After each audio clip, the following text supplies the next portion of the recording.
Hi friends, ఈరోజు నేను ఒక ఇల్లు కట్టాను. దానికి ఫస్ట్ నేను ఇల్లు షేప్ రెడీ చేసుకున్నాను. దాని తర్వాత కలర్ పేపర్స్ అంటిద్దాం అనుకున్నాను, కానీ తర్వాత కలర్ టేప్స్ అంటించాను. బెడ్రూమ్ అంటే పైన ఫ్లోర్లో టైల్స్ వేసాను.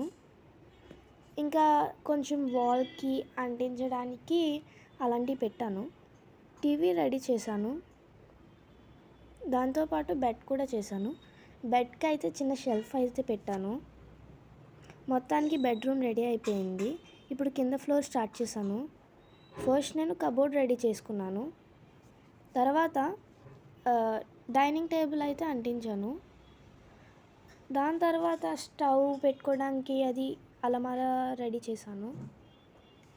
ఇంకా కబోర్డ్ అంటించేసి దాంట్లో సామాన్లు పెట్టేశాము. హౌస్ అయితే ఫుల్గా రెడీ అయిపోయింది. Thank you.